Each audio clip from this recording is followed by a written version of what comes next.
नमस्कार। आकाशवाणी से समाचार संध्या के साथ मैं विशाल शर्मा।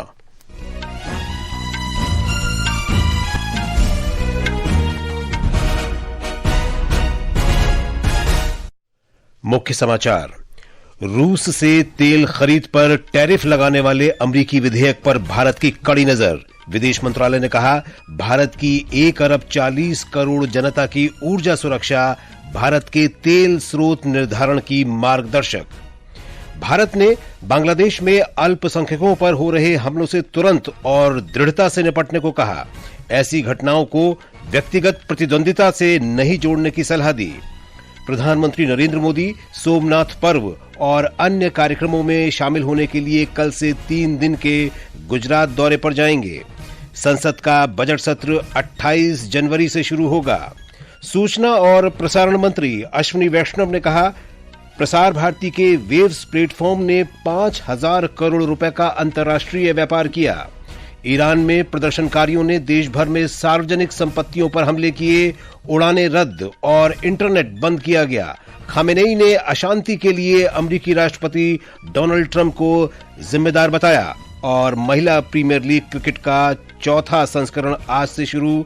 मुंबई में पहले मैच में रॉयल चैलेंजर्स बेंगलुरु और वर्तमान चैंपियन मुंबई इंडियंस के बीच मुकाबला जारी। और अब समाचार विस्तार से। भारत अमेरिकी कांग्रेस में रूस से तेल खरीदने वाले देशों पर उच्च शुल्क लगाने के प्रस्ताव पर बारीकी से नजर रखे हुए है। विदेश मंत्रालय के प्रवक्ता रणधीर जायसवाल ने कहा कि भारत वैश्विक बाजार की बदलती गतिशीलता और अपनी 1 अरब 40 करोड़ की आबादी की ऊर्जा सुरक्षा आवश्यकताओं को पूरा करने के लिए विभिन्न स्रोतों से सस्ती ऊर्जा प्राप्त करने की अनिवार्यता पर चलता है। उन्होंने कहा कि भारत और अमेरिका की पारस्परिक रूप से लाभकारी व्यापार समझौते में रुचि है और वे इसे जल्द से जल्द पूरा करने के लिए तत्पर हैं।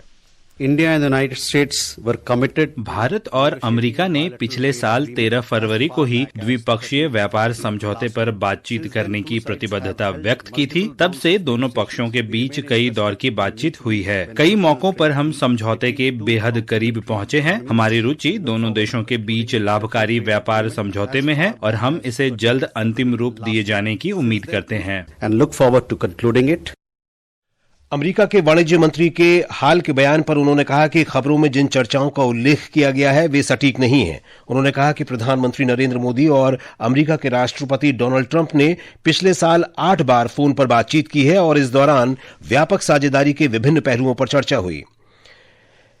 बांग्लादेश में अल्पसंख्यकों पर हमलों की घटनाओं के बारे में श्री जायसवाल ने कहा कि इनसे तुरंत और दृढ़ता से निपटना आवश्यक है। उन्होंने कहा कि ऐसी घटनाओं को व्यक्तिगत प्रतिद्वंदिता, राजनीतिक मतभेद या बाहरी कारणों से जोड़ने की प्रवृत्ति चिंताजनक है।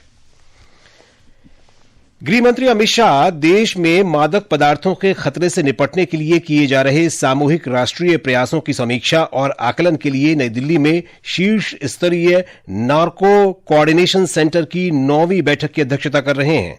बैठक में मंत्रालयों और विभागों के प्रमुख हितधारकों के साथ साथ राज्य सरकारों और मादक पदार्थों से संबंधित कानून प्रवर्तन एजेंसियों के प्रतिनिधि भी भाग ले रहे हैं। रक्षा मंत्री राजनाथ सिंह ने कहा है कि रक्षा क्षेत्र रक्षा उत्पादन में आत्मनिर्भर बनने की दिशा में आगे बढ़ रहा है। उत्तर प्रदेश के लखनऊ में एक कार्यक्रम में उन्होंने ये बात कही। पिछले 10 वर्षों में हम लोगों ने जो मेहनत की है उसका परिणाम अब दिखाई देने लगा है। पहले डोमेस्टिक डिफेंस प्रोडक्शन लगभग 2014 तक 46,000 करोड़ यानी केवल 46,000 करोड़ रुपए होता था और आज मुझे कहते हुए प्रसन्नता हो रही है कि आज हम 1.5 लाख करोड़ 1.51 लाख करोड़ से अधिक का डिफेंस प्रोडक्शन भारत की धरती पर कर रहे हैं। श्री राजनाथ सिंह ने कहा कि रक्षा क्षेत्र में निर्यात में भी कई गुना वृद्धि हुई है। ये समाचार आकाशवाणी से प्रसारित किए जा रहे हैं। ताजा समाचार जानने के लिए आप हमारे social media handle x@AIR News Hindi को फॉलो कर सकते हैं। समाचार संध्या में आपका फिर स्वागत है। प्रधानमंत्री नरेंद्र मोदी सोमनाथ पर्व और अन्य कार्यक्रमों में शामिल होने के लिए कल से 3 दिन के गुजरात दौरे पर जाएंगे। श्री मोदी कल सोमनाथ में ओमकार मंत्रोच्चारण में शामिल होंगे। वे सोमनाथ मंदिर में ड्रोन शो भी देखेंगे। प्रधानमंत्री रविवार को शौर्य यात्रा में शामिल होंगे। हमारी संवाददाता ने बताया है कि पहले ज्योतिर्लिंग सोमनाथ पर चल रहा स्वाभिमान पर्व केवल एक आध्यात्मिक संगम ही नहीं है, बल्कि भारत के प्राचीन वैज्ञानिक ज्ञान का उत्सव भी है। बाण स्तंभ पर अंकित संस्कृत शिलालेख के अनुसार सोमनाथ के इस बिंदु से दक्षिण ध्रुव तक पृथ्वी के अंत तक कोई भी भूभाग या द्वीप मौजूद नहीं है। आज समुद्रांत दक्षिण ध्रुव पर्यंत अबाधित ज्योतिर्मार्ग का यह संदेश दर्शाता है कि उस युग के विद्वानों को भूगोल और पृथ्वी की संरचना का कितना सटीक ज्ञान था। प्रधानमंत्री नरेंद्र मोदी की अध्यक्षता में आयोजित यह पर्व नई पीढ़ी को भारत के इस गौरवशाली इतिहास और वैज्ञानिक सोच से जोड़ने का एक सशक्त माध्यम है। विदेशी आक्रमणों और विनाश के बावजूद सोमनाथ मंदिर का पुनरुत्थान और यह बाण स्तंभ भारत की अजय अस्मिता और सांस्कृतिक पुनर्जागरण को भी प्रदर्शित करता है। स्वाभिमान पर्व के माध्यम से सोमनाथ की यह विरासत आज के आधुनिक संदर्भ में भी देश की सांस्कृतिक चेतना को नई ऊंचाई दे रही है। अपर्णा खूंट, आकाशवाणी समाचार, अहमदाबाद।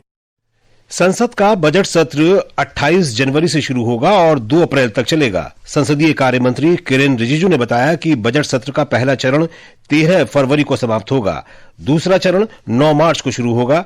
श्री रिजिजू ने बताया कि केंद्र सरकार की सिफारिश पर राष्ट्रपति द्रौपदी मुर्मू ने बजट सत्र के लिए संसद के दोनों सदनों की बैठक आयोजित करने की मंजूरी दे दी है। सूचना और प्रसारण मंत्री अश्विनी वैष्णव ने कहा है कि प्रसार भारती के वेव्स प्लेटफॉर्म को वैश्विक स्तर पर व्यापक सराहना मिली है और इससे 5,000 करोड़ रुपए का अंतर्राष्ट्रीय व्यापार हुआ है। कंटेंट क्रिएटर्स को सशक्त बनाने के लिए डीडी न्यूज पर नए प्लेटफॉर्म क्रिएटर्स कॉर्नर का शुभारंभ करते हुए उन्होंने कहा कि इस नई पहल का उद्देश्य रचनात्मक सामग्री को प्रदर्शित करना और इसे बढ़ावा देना है। श्री वैष्णव ने कहा कि सरकार ने 1 करोड़ युवाओं को रचनाकार अर्थव्यवस्था से जोड़ने का लक्ष्य रखा है। एक तरीके से ये नया एम्प्लॉयमेंट की अपॉर्चुनिटी बनेगी। 1 करोड़ एम्प्लॉयमेंट क्रिएटर्स के माध्यम से आज देश में पैदा हो सकता है। इतना पोटेंशियल इस सेक्टर का है। इसीलिए प्रधानमंत्री जी ने वेव्स का लास्ट ईयर प्लेटफॉर्म क्रिएट किया, जिसमें globally everybody has appreciated our performance and our concept. Today we are able to give a new market to our creator. हमारे संवाददाता ने बताया है कि क्रिएटर कॉर्नर पहल का उद्देश्य डिजिटल अर्थव्यवस्था को बढ़ावा देना है। क्रिएटर्स कॉर्नर पहल के तहत प्रसार भारती और कंटेंट क्रिएटर्स के बीच साझेदारी के माध्यम से गुणवत्तापूर्ण कंटेंट के निर्माण और उसके प्रसार को प्रोत्साहित किया जाएगा। इस कार्यक्रम में समाचार, संस्कृति, कला तथा साहित्य, संगीत और नृत्य, स्वास्थ्य और कल्याण, शिक्षा, विज्ञान और प्रौद्योगिकी तथा प्रेरणादायक कहानियों से जुड़े विषयों पर कंटेंट दिखाया जाएगा। यह कार्यक्रम सोमवार से शुक्रवार शाम 7 बजे डीडी न्यूज पर प्रसारित होगा। हर एपिसोड में अलग अलग विषयों पर आधारित 4 से 6 रील्स या वीडियो शामिल होंगे। इससे डिजिटल क्रिएटर्स को अपनी प्रतिभा दिखाने के लिए एक विश्वसनीय मंच मिलेगा और प्रसार भारती के व्यापक नेटवर्क के जरिए उनके कंटेंट को देश भर तक पहुंचाया जा सकेगा। दीपेंद्र के साथ आनंद कुमार, आकाशवाणी समाचार, दिल्ली। सक्रिय सुशासन और योजनाओं के समयबद्ध कार्यान्वयन के लिए प्रधानमंत्री के प्रमुख तंत्र प्रगति ने अपनी 50वीं बैठक के साथ महत्वपूर्ण उपलब्धि हासिल की है। प्रधानमंत्री ने 2015 में इसका शुभारंभ किया था। प्रगति ने प्रमुख ढांचागत परियोजनाओं और जन शिकायतों की वास्तविक समय में निगरानी तथा समाधान को सक्षम बनाकर शासन व्यवस्था में क्रांति ला दी है। ये मंच केंद्र, राज्यों और भारत सरकार के मंत्रालयों को एकल डिजिटल इंटरफेस पर लाकर सहकारी संघवाद का एक उत्कृष्ट उदाहरण प्रस्तुत करता है। विशेष श्रृंखला में आज महिला और बाल विकास मंत्रालय की मातृत्व लाभ योजना, प्रधानमंत्री मातृ वंदना योजना पर एक रिपोर्ट।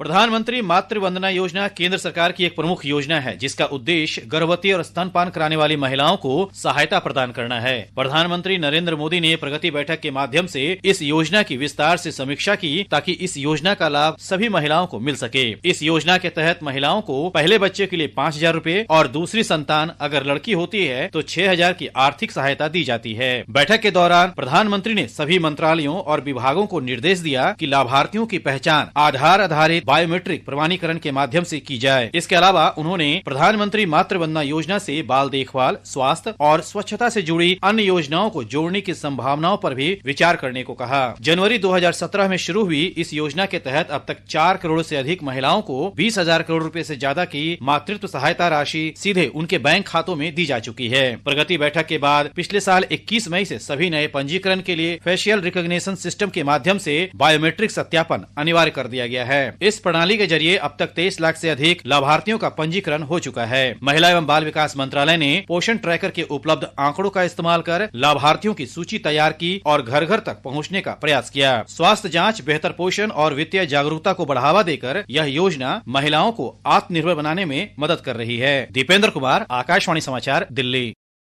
ये समाचार हमारी वेबसाइट www.newsonair.gov.in और हमारे न्यूज ऑन एआईआर ऐप पर भी उपलब्ध हैं। रक्षा अनुसंधान और विकास संगठन डीआरडीओ ने हाइपरसोनिक मिसाइल कार्यक्रम के लिए ठंडा किए गए दीर्घकालिक स्क्रैमजेट इंजन का सफल स्थलीय परीक्षण किया है। हाइपरसोनिक क्रूज मिसाइल ध्वनि की गति से 5 गुना अधिक यानी 6100 किलोमीटर प्रति घंटे की रफ्तार से उड़ान भरने में सक्षम है। कंबस्टर और परीक्षण सुविधा का डिजाइन और विकास डीआरडीएल और उद्योग भागीदारों ने साकार किया। इस परीक्षण ने भारत को उन्नत एयरोस्पेस क्षमताओं में अग्रणी स्थान मिला दिया है। रक्षा मंत्री राजनाथ सिंह ने कहा कि यह उपलब्धि देश के हाइपरसोनिक क्रूज मिसाइल विकास कार्यक्रम के लिए एक ठोस आधार है। प्रवर्तन निदेशालय ईडी ने आज कलकत्ता उच्च न्यायालय में याचिका दायर कर आरोप लगाया कि पश्चिम बंगाल की मुख्यमंत्री ममता बनर्जी ने आईपैक प्रमुख प्रतीक जैन के कार्यालय और आवास पर छापेमारी और जांच में बाधा डाली। हालांकि अदालत में हंगामे के कारण सुनवाई स्थगित हो गई और न्यायालय ने मामले को 14 जनवरी तक के लिए टाल दिया। आज मुख्यमंत्री ममता बनर्जी ने प्रतीक जैन के घर और कार्यालय पर छापेमारी के संबंध में ईडी के खिलाफ एफआईआर दर्ज कराई। इस बीच विपक्ष के नेता शुभेंदु अधिकारी ने बनर्जी के इस कदम की निंदा करते हुए इसे अपराध और संविधान पर सीधा हमला बताया। भारतीय जनता पार्टी ने कर्नाटक और हिमाचल प्रदेश में कांग्रेस सरकारों के नेशनल हेराल्ड अखबार को दिए गए विज्ञापन कोष पर कांग्रेस की आलोचना की है। नई दिल्ली में पार्टी प्रवक्ता प्रदीप भंडारी ने आरोप लगाया कि कर्नाटक और हिमाचल प्रदेश की सरकारें पार्टी नेताओं राहुल गांधी और सोनिया गांधी के निजी अखबार को चलाने के लिए करदाताओं के पैसे की बर्बादी कर रही हैं, जबकि यह अखबार 2008 से ही बंद है। छत्तीसगढ़ के दंतेवाड़ा जिले में आज 18 महिलाओं सहित 63 माओवादियों ने पुलिस के समक्ष आत्मसमर्पण कर दिया। इनमें से 36 माओवादियों पर 1 करोड़ 19 लाख रुपए से अधिक का इनाम था। हिमाचल प्रदेश में आज सिरमौर जिले के पास एक बस दुर्घटना में 12 लोगों की मौत हो गई और 33 घायल हो गए। राष्ट्रपति द्रौपदी मुर्मू और प्रधानमंत्री नरेंद्र मोदी ने बस दुर्घटना पर गहरा शोक व्यक्त किया है। प्रधानमंत्री राष्ट्रीय राहत कोष से प्रत्येक मृतक के परिजन को 2-2 लाख रुपए की अनुग्रह राशि दी जाएगी। घायलों को 50-50 हजार रुपए दिए जाएंगे। ईरान में पूरे देश में इंटरनेट बंद होने, फोन कॉल ठप होने और उड़ानें रद्द होने के एक दिन बाद ईरान के सर्वोच्च नेता आयतुल्लाह अली खामेनेई ने प्रदर्शनकारियों पर अमेरिका के राष्ट्रपति डोनाल्ड ट्रंप के इशारे पर कार्रवाई करने का आरोप लगाया है। श्री खामेनेई ने कहा कि दंगाई सार्वजनिक संपत्ति पर हमला कर रहे हैं। उन्होंने कहा कि ईरान की जनता एकजुट होकर दुश्मनों को परास्त कर देगी। नवी मुंबई में महिला प्रीमियर लीग के पहले मुकाबले में रॉयल चैलेंजर्स बेंगलुरु ने मुंबई इंडियंस के खिलाफ टॉस जीतकर गेंदबाजी का फैसला किया है। ताजा समाचार मिलने तक मुंबई ने 17वें ओवर में 4 विकेट पर 118 रन बना लिए हैं। Malaysia open super badminton tournament के महिला सिंगल्स में पीवी सिंधु ने सेमीफाइनल में प्रवेश कर लिया है। सेमीफाइनल में सिंधु का सामना कल वांग झी से होगा। विदेश राज्य मंत्री कीर्ति वर्धन सिंह ने कहा है कि भाषा संस्कृति को जीवंत रखती है और हमारा उद्देश्य हिंदी भाषा के माध्यम से देश की संस्कृति और समृद्ध विरासत का प्रसार करना है। विश्व हिंदी दिवस से पहले विदेश मंत्रालय के एक कार्यक्रम में श्री सिंह ने कहा कि विदेश मंत्रालय भारतीय प्रवासियों को हिंदी से जोड़ने में महत्वपूर्ण भूमिका निभा रहा है। और अब अंत में मुख्य समाचार एक बार फिर।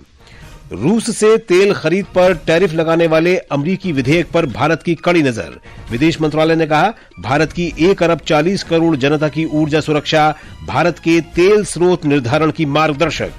भारत ने बांग्लादेश में अल्पसंख्यकों पर हो रहे हमलों से तुरंत और दृढ़ता से निपटने को कहा। ऐसी घटनाओं को व्यक्तिगत प्रतिद्वंदिता से नहीं जोड़ने की सलाह दी। प्रधानमंत्री नरेंद्र मोदी सोमनाथ पर्व और अन्य कार्यक्रमों में शामिल होने के लिए कल से 3 दिन के गुजरात दौरे पर जाएंगे। संसद का बजट सत्र 28 जनवरी से शुरू होगा। सूचना और प्रसारण मंत्री अश्विनी वैष्णव ने कहा कि प्रसार भारती के वेव्स प्लेटफॉर्म ने 5,000 करोड़ रुपए का अंतर्राष्ट्रीय व्यापार किया। और महिला प्रीमियर लीग क्रिकेट का चौथा संस्करण आज से शुरू। इसके साथ ही समाचार संध्या का ये अंक समाप्त हुआ। नमस्कार।